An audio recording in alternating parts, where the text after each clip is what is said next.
감사합니다. 다들 평안하시죠? 모든 대관교회 가족 여러분들의 가정마다 하나님께서 함께 하셔서 늘 평안하시기를 바랍니다. 지난 사순절 기간 동안에 우리는 신약 성경을 통독을 했습니다.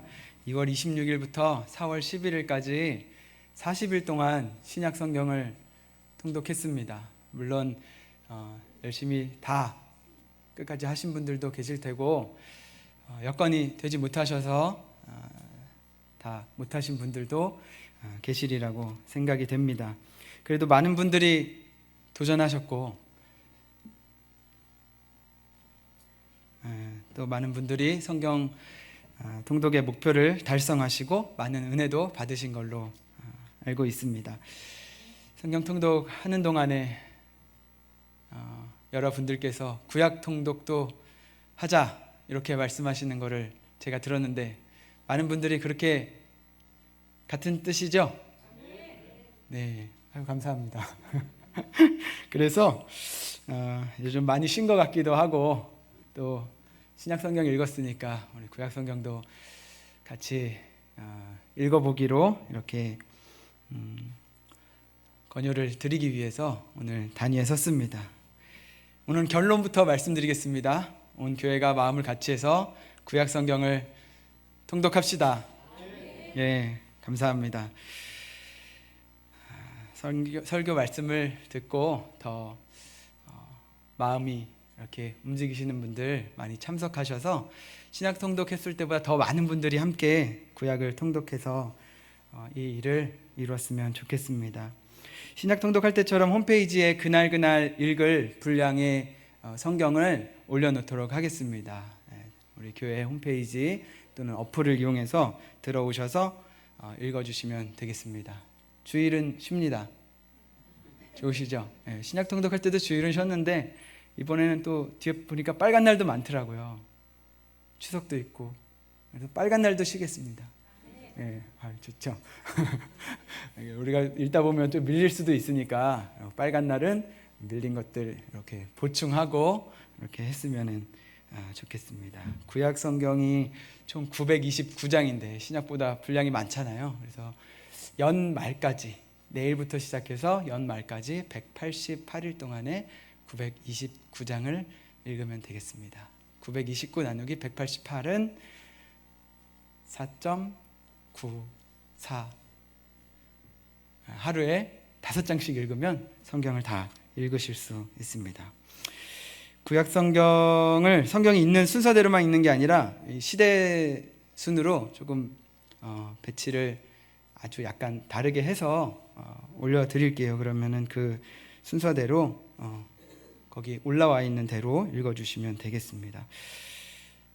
다 같이 하실 거죠? 네. 신약과 구약은 예수님께서 오신 것을 기준으로 해서 이렇게 나눠지죠. 근데 우리는 예수님을 믿고 또 예수님을 믿는 것이 구원의 길이고 또 신약 성경 안에 우리가 어떻게 살아야 하는지 믿음이란 무엇인지 다 나와 있습니다. 그리고 우리도 이 신약 성경과 동일한 시대 그 연장선 상에 살고 있고요. 그럼에도 불구하고 우리가 구약 성경을 반드시 읽어야 하는가라는 질문을 할 수도 있습니다. 구약 성경 정말 꼭 읽어야 할까요? 정말요? 네, 맞습니다. 구약 성경 읽어야 합니다. 구약 성경을 읽으면 읽을수록 구약 성경을 읽어야 하는구나 이거를 깨닫게 되실 겁니다. 구약을 읽고 많이 이해할수록 신약 성경도 이해하는 깊이가 깊어집니다. 더 많이 잘 알 수 있습니다. 구약을 잘 알아야 신약을 잘 알 수 있습니다. 우리 속으로 따라해 볼까요? 구약을 잘 알아야 신약을 잘 알 수 있습니다. 예. 구약의 하나님이 신약의 하나님이십니다. 예. 구약에서 하나님의 뜻이 신약 성서에도 동일한 하나님의 뜻이고요. 구약의 언약이 이 성경 전체에 흐르고 있고요. 성경의 핵심 주제가 구약과 신약에 동일하게 나타납니다. 성경의 핵심 주제는 무엇일까요? 사랑. 그럼 그 사랑은 언제 어떠한 상황에서 온전하게 이루어지는 것일까요? 예수님? 그럼 예수님께서는 과연 세상에 오셔서 무엇을 우리들에게 알려주시고 싶어 하셨을까요? 사랑과 예수님, 믿음, 그것이 하나로 통하는 주제가 있습니다. 마가복음 1장 14절에서 15절 말씀 보면, 성경 찾으실 수 있는 분들, 빠르게 찾으실 수 있는 분들은 찾으셔도 괜찮을 것 같아요. 마가복음 1장 14절에서 15절 말씀을 보면, 요한이 잡힌 후 예수께서 갈릴리에 오셔서 하나님의 복음을 전파하여 이르시되 때가 찼고 하나님의 나라가 가까이 왔으니 회개하고 복음을 믿으라 하시더라. 예수님께서 오셔서 하시고자 하는 말씀, 예수님께서 오셔서 제자들에게, 사람들에게 주신 말씀, 그것이 곧 예수님의 뜻이고 성경의 핵심 주제일 것입니다. 예수님께서 세상에 오셔서 처음으로 이 하나님의 복음을 증거하실 때 하신 말씀이 바로 이것입니다. 때가 찼고 하나님의 나라가 가까웠다. 회개하고 복음을 믿으라. 복음이죠. 복음을 전하면서 하시는 말씀이 바로 하나님의 나라가 가까웠다라는 것입니다. 예수님께서 우리들에게 진정으로 전하고자 하셨던 것은 바로 하나님의 나라입니다. 이 말씀을 시작으로 하여 예수님께서는 제자들을 삼으시고 그들에게 가르침을 시작하시고 그들과 함께 생활하셨죠. 그러면서 계속해서 하나님의 나라를 가르치셨습니다. 그리고 십자가에 달려 돌아가시고 부활하신 후에도 예수님께서 바로 승천하지 않으시고 40일 동안 세상에 머무셨어요. 40일 동안 세상에 머무시면서 예수님은 과연 무엇을 하셨을까요? 예수님에게 있어서 가장 중요한 일이 있었다면 바로 이 순간에 그 일을 하셨을 겁니다. 세상에서 이제 떠나실 때에 40일 동안 이 세상에 계실 때 바로 그 일을 하셨을 거라고요.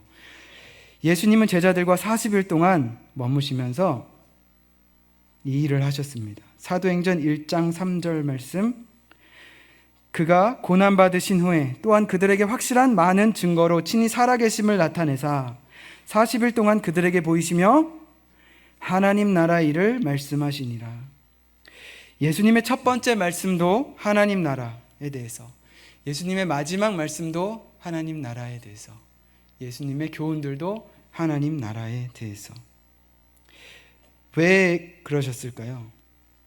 첫째는 그 하나님 나라가 예수님께서 전해야 하는 그 하나님의 뜻이었기 때문이고, 둘째는 그 하나님의 나라를 계속해서 전해주셔도 하나님의 나라에 대한 오해를 사람들이 계속해서 가지고 있었기 때문일 것입니다. 반드시 알려줘야 하는 말씀이기에 계속해서 그 말씀을 알려주셔도 계속해서 사람들은 오해하고 있었어요. 바르게 이해하고 있지 못했어요. 그래서 마지막까지도 또 그 말씀을 해주셨어요. 말씀하시고 또 말씀하셔도 부족해서 또 말씀하셨어요. 이것이 우리가 오늘 성경을 다시 읽어야 하는 이유입니다.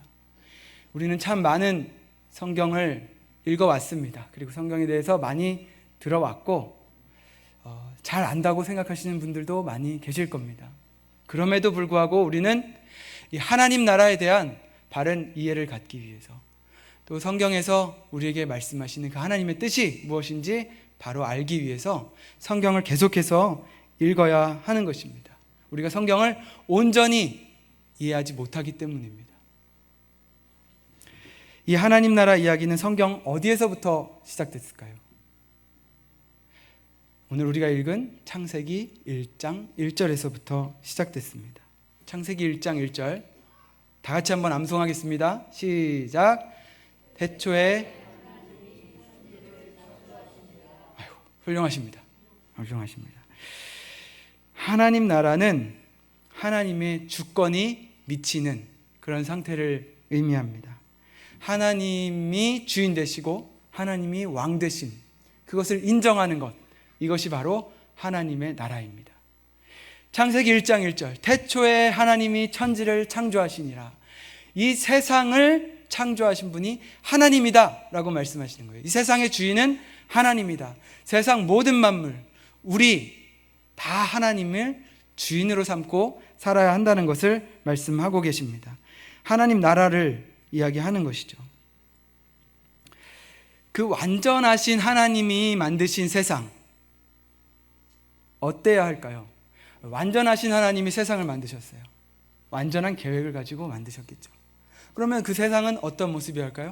아름다움, 선함, 좋음, 기쁨, 뭐 그런 이미지들이 바로 이어서 나오면 참 좋을 것 같아요.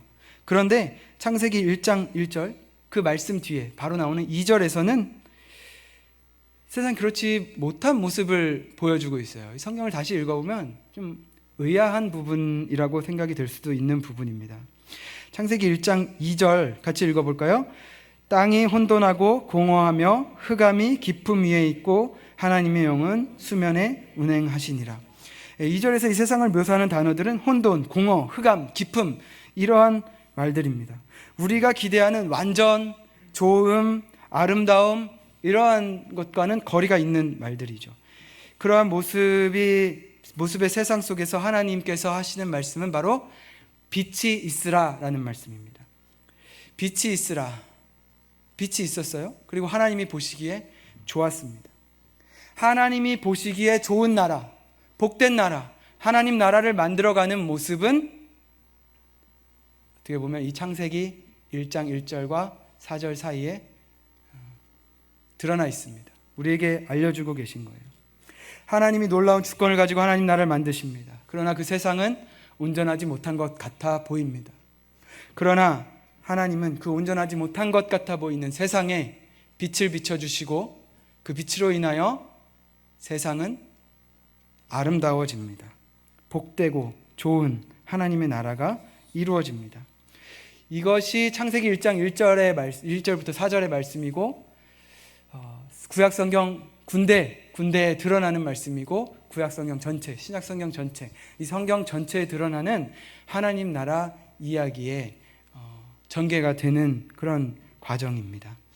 하나님께서 선택해서 세우신 이스라엘 백성들, 자, 완전하신 하나님께서 큰 계획을 가지고 이스라엘 백성들을 선택하셨어요.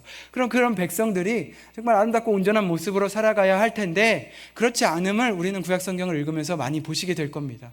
그러면 그 백성들은 어떻게 해요? 계속 타락하고 죄짓고 넘어지고, 그러나 하나님께서는 그들 가운데 여러 가지 모습으로 빛을 비춰주십니다. 그러면 백성들은 거기에 순종하게 되고 하나님의 나라를 이루어가는 모습 보게 됩니다. 예수님께서 하나님께서 사람의 몸을 입고 이 땅 가운데 오셨어요. 예수님이에요. 예수님이 제자들을 선택하셨어요. 그 제자들도 좀 온전한 모습으로 이렇게 멋지게 살아가는 모습을 우리는 기대하지만 성경에서 제자들의 연약한 모습들을 보게 됩니다. 그러나 그 제자들이 빛으로 부활하신 예수 그리스도를 만났을 때는 정말 확연히 다른 모습을 가지고 부활의 증인으로서의 삶을 살아가는 것을 우리는 신약 성경을 통해서 보아왔습니다. 우리 교회도 마찬가지죠. 하나님께서 예수 그리스도의 몸으로 택하신 교회입니다. 예수 그리스도를 머리로 삼고 살아갑니다. 그러나 교회 가운데는 어려운 일들도 많습니다. 연약한 모습들도 많고 싸움도 많습니다. 그러나 하나님께서는 우리 교회 가운데 빛을 비춰주시고 우리 교회를 완전한 하나님의 나라로 삼으실 것을 우리는 믿습니다. 우리 모든 세상도 마찬가지입니다. 이 세상을 하나님 나라 되게 하셨음에도 불구하고 이 세상 가운데는 전염병이 가득하고 이 전염병으로 인해서 많은 사람들이 죽어가고 고통당하고 괴로워합니다. 그러나 하나님께서 이 세상 가운데 빛을 비춰주시고 세상은 회복될 것을 우리는 확실히 믿습니다. 여러분, 하나님의 나라 가운데 고통이 있을 수 있습니까? 하나님의 나라에 죽음이 있을 수 있습니까? 하나님의 나라에 힘들고 아픔이 있을 수 있습니까? 예, 그렇습니다. 우리가 살아가고 있는 하나님의 나라는 이미 우리 가운데 왔으나 아직 이루어지지 않은 하나님의 나라이기 때문에 우리가 살아가는 이 세상은 고통도 있고 아픔도 있고 괴로움도 있을 수 있는 것입니다. 그러나 우리가 하나님의 나라를 살아가고 있고 하나님의 나라를 이루어가고 있음을 우리는 확신해야 합니다. 여러분, 예수님 믿으시니까 좋으시죠? 안 좋으신 것도 있나요? 있을 수도 있어요. 예수님 믿으시니까 좋죠. 다 좋죠. 좋은데 우리가 경험하는 그 예수님을 믿고 정말 좋은 그것은 사실 온전한 하나님의 나라에서는 비교할 바가 못 될 것입니다. 너무나 작은 것을 우리는 세상에서 맛보고 그냥 정말 맛보는 거 아시죠? 맛만 보고 살아가는 것뿐이에요. 그런데도 너무 좋아요. 세상에서 줄 수 없는 또 다른 평안과 기쁨을 우리는 하나님 나라에서 경험하고 있는 거예요. 그러나 우리는 이것이 맛만 보고 있다는 걸 생각해야 됩니다. 영원한 하나님의 나라에서는 정말 놀라운 기쁨과 놀라운 평안과 축복이 영원토록 계속될 것입니다. 그 좋은 하나님의 나라, 그 완전한 하나님의 나라를 어떻게 이루시는가? 하나님은 그 일을 우리와 함께 이루기 원하십니다. 그리고 성령님과 함께 그 일을 이루어 가십니다. 창세기 1장 2절. 땅이 혼돈해요. 공허해요. 깜깜해요. 그런데 하나님의 영이 수면에 운행하고 계십니다. 그러한 상황 가운데서도 하나님의 영이 그곳에 계셨다라는 겁니다. 운행하고 계셨다라는 것은 지켜보셨다라는 거예요. 이 새가 이 하늘 위에 이렇게 원을 그리면서 날아가는 거 아시죠? 이렇게 떠도는 것, 그러면서 먹잇감을 찾아서 또 앉을 자리를 찾아서 이렇게 보는 것, 이것과 같은 단어로 이 하나님의 영이 운행하셨다라는 말을 썼습니다. 하나님께서 지켜보고 계셨다는 겁니다. 세상을. 우리가 어두운 상황 가운데 있을 때라도 우리를 지켜보고 계시다는 사실을 믿으시기를 바랍니다. 그리고 온전한 하나님의 나라를 이루어가는 일을 우리와 함께하기를 원하십니다. 누가복음 4장에 기록된 예수님의 첫 번째 설교에서는 이렇게 말씀합니다. 누가복음 4장 16절에서 19절 말씀인데요. 예수께서 그 자라나신 곳 나사렛에 이르사 안식일에 늘 하시던 대로 회당에 들어가서 성경을 읽으려고 서심해 선지자 이사야의 글을 들이거늘 책을 펴서 이렇게 기록된 데를 찾으시니, 이사야의 글을 펴서 찾으셨습니다. 읽으셨습니다. 곧 주의 성령이 내게 임하셨으니 이는 가난한 자에게 복음을 전하게 하시고 내게 기름을 부으시고 나를 보내사 포로된 자에게 자유를, 눈먼 자에게 다시 보게 함을 전파하며 눌린 자를 자유롭게 하고 주의 은혜의 해를 전파하게 하려 하심이라 하였더라. 가난한 자에게 복음이 전파되고 눈먼 자가 다시 보고 눌린 자가 자유케 되는 것, 하나님의 나라가 이제 임하였다라고 말씀하시는 거예요. 그런데 그 말씀을 하시면서 뭐라고 하시냐면, 그 말씀 바로 전에 주의 성령이 내게 임하였으니 말씀하십니다. 하나님의 나라가 임하시는 모습을 나타내면서 하나님의 나라는 성령으로 이루어지는 것이다 라고 알려주고 계신 것입니다. 예수님께서 제자들을 또 부르시고 가르치셨어요. 뭘 가르치셨다고 했죠? 하나님의 나라를 가르치셨습니다. 그리고 나서 전하게 하셨어요. 마지막 승천하기 전에 사도행전 1장 8절에서는 내 증인이 될 것이다, 내 증인이 되리라 말씀하셨습니다. 이렇게 말씀하시면서 어떻게 기록되어 있나요? 오직 성령이 너에게 임하시면. 다 같이 암송해 볼까요? 시작. 오직 성령이 너에게 임하시면 너희가 권능을 받고 예루살렘과 온 유대와 사마리아와 땅끝까지 이르러 내 증인이 되리라 하시니라. 우리 성도님들 보통 수준이 아니십니다. 다 외우고 계시는군요. 오직 성령이 너에게 임하시면, 예수님을 만나고 경험한 그것을 전하게 하시는데, 그 일을 하기 위해서 오직 성령이 너에게 임하시면 너희가 그렇게 될 것이다 라고 말씀하시는 거예요. 하나님의 나라를 이루어 가는데 성령께서 그 일을 함께 하신다라고 말씀하시는 거죠. 성령님이 우리와 함께 계시면 우리가 증인이 된대요. 증인은 뭐죠? 증인, 증인은 말 잘하는 사람이 아닙니다. 훌륭하게 가서 이야기할 수 있는 사람도 아닙니다. 사실 증인은 본 거, 들은 거, 경험한 거를 증거하는 거죠. 그것이 사실이다라고 이렇게 이야기하는 것, 이게 증인입니다. 우리가 이해하고 있는 그 증인입니다. 제자들이 그 증인이 되기를 예수님 원하셨어요. 부활하신 것, 예수님이 참 메시아인 것, 그것을 가서 경험한 것을 말하게 하신 거예요. 우리로 증인 삼으셨습니다. 또한 우리도 예수님의 증인이에요. 뭐 좋은 거 있으면 우리 사람들에게 막 전하잖아요. 증인 되잖아요. 좋은 거 경험하고 좋은 거 먹고 좋은 거 입고 이런 거 있으면 막 전하잖아요. 다 증인입니다.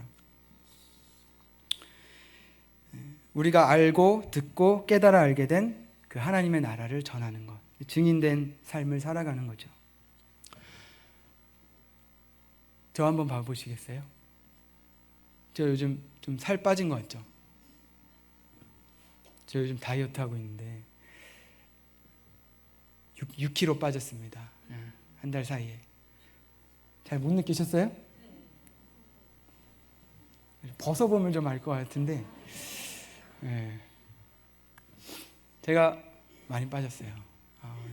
4월 10일부터 시작해서 지금 오늘로 38일째 탄수화물을 아주 극단적으로 절제하고 있습니다. 그래서 키토제닉이라고 하는 다이어트를 하고 있는데 고지방으로 먹고 저탄수화물 하는 건 저탄수화물 고지방 식단이에요. 그래서 탄수화물이라고 생각되는 건 아예 안 먹습니다. 제가 38일 동안 밥을 한 숟가락 반 정도 먹었고요. 하루에가 아니고 38일 동안 그렇게 먹었고요. 지방은 상당히 많이 먹었습니다. 한 70%에서 80%를 지방으로 채우고 있습니다.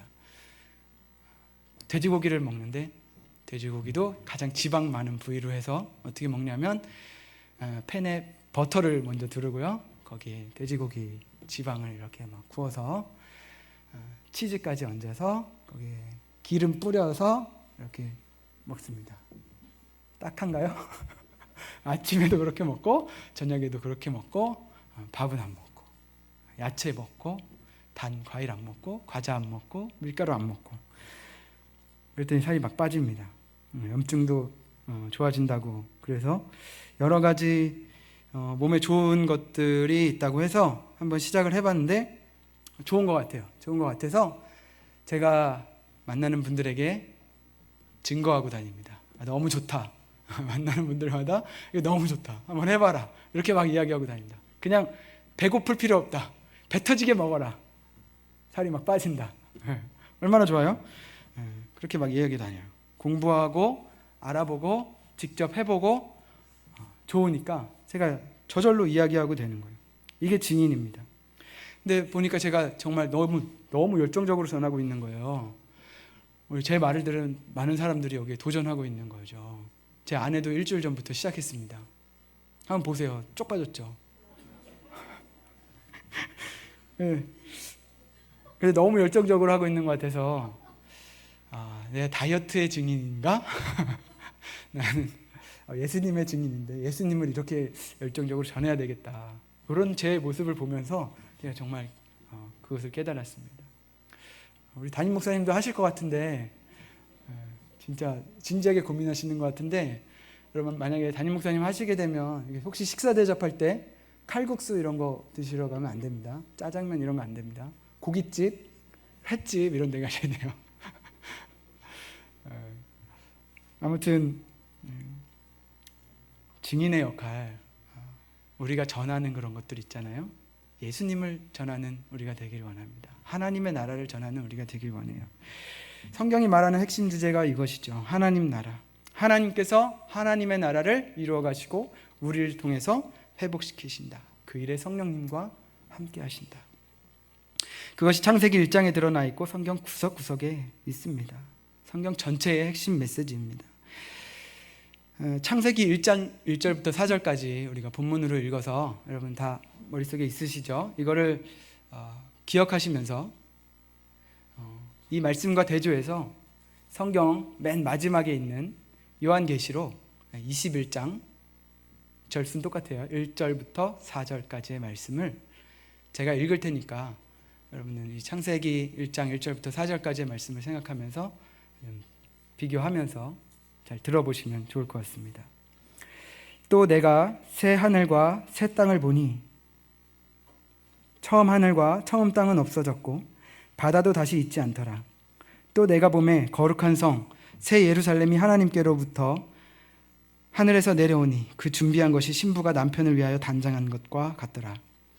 내가 들으니 보좌에서 큰 음성이 나서 이르되 보라 하나님의 장막이 사람들과 함께 있음에 하나님이 그들과 함께 계시리니 그들은 하나님의 백성이 되고 하나님은 친히 그들과 함께 계셔서 다 같이 모든 눈물을 그 눈에서 닦아주시니 다시는 사망이 없고 애통하는 것이나 곡하는 것이나 아픈 것이 다시 있지 아니하리니 처음 것들이 다 지나갔음이러라.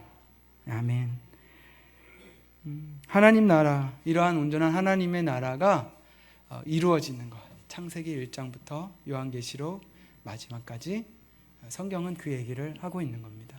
그러니 우리는 구약 성경을 잘 이해해야 하나님의 나라를 이해할 수 있습니다.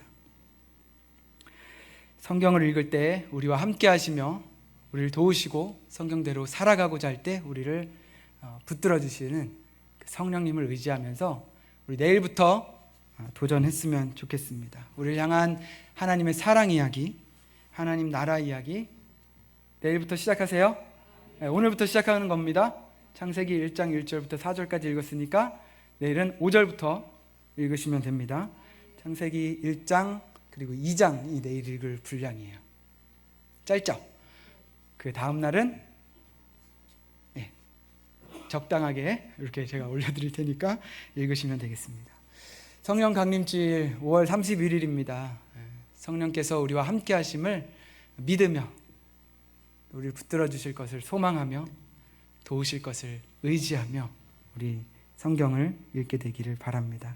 하나님 나라 이루어가는데 우리를 사용하실 것을 믿으면서 우리 이 찬양을 함께 했으면 좋겠습니다.